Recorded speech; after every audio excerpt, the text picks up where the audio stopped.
Most people think an HOA can do anything they want. Mine believed that too, until they destroyed a public road and expected me to pay for it.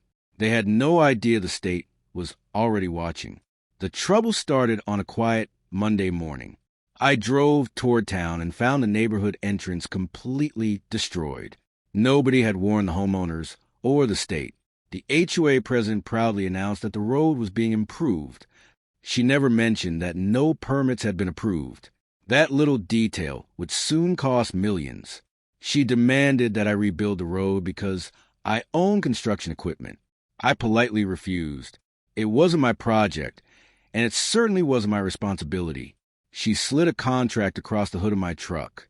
I looked at it once, smiled, and handed it right back. That was the moment everything changed. Without my equipment, the project slowed almost immediately. Every hour the road stayed open like this created even bigger problems for the HOA. By noon, state inspectors showed up unannounced. They measured everything, photographed every inch, and asked one question that made the HOA president turn pale. The lead engineer asked for the construction permit. Nobody could produce one.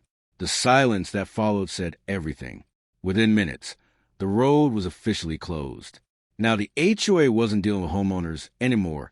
They were dealing with the state of Missouri. The envelope looked ordinary, but what was inside wasn't. It contained the first notice that would eventually grow into a $3 million invoice. The HOA had just realized this wasn't a fight they could win. The letter wasn't just a warning. It officially declared the HOA responsible for every dollar damage caused to the public roadway. Panic spread across every board member's face. The inspectors explained that the road belonged to the state, not the HOA. Every unauthorized action now carried serious financial consequences. That evening, the HOA held an emergency meeting behind closed doors. Their confidence disappeared as attorneys began explaining how serious the situation had become. Meanwhile, I stayed home and enjoyed the quiet evening. I had refused their demand, and now the consequences belonged entirely to them. The inspection lasted for hours. Every damaged section of pavement was measured, photographed, and added to the official report. The engineers weren't estimating anymore. They were calculating the exact cost of restoring the road to state standards. Their attorney delivered difficult news. If the state completed the repairs, the HOA could be billed for every expense. Neighbors began asking questions. Many couldn't believe the board had approved such a risky project without proper authorization. A few days later, official state repair crews arrived. Their job was simple: restore the road properly and document every dollar spent. When the final cost estimate arrived, nobody said a word. The number was staggering, and the HOA finally understood that one reckless decision had turned into a multi-million-dollar mistake. The final engineering report confirmed every repair had been completed to state standards. The HOA could no longer argue about the damage. The evidence spoke for itself. Every meeting became more stressful than the last. Instead of discussing neighborhood projects, the board spent every hour trying to understand the growing legal costs. A certified envelope arrived a few days later. Everyone already knew it wasn't good news. This time, the state wasn't asking questions. It was sending the bill. The invoice totaled nearly $3 million. The room fell silent as everyone realized how expensive one unauthorized decision had become.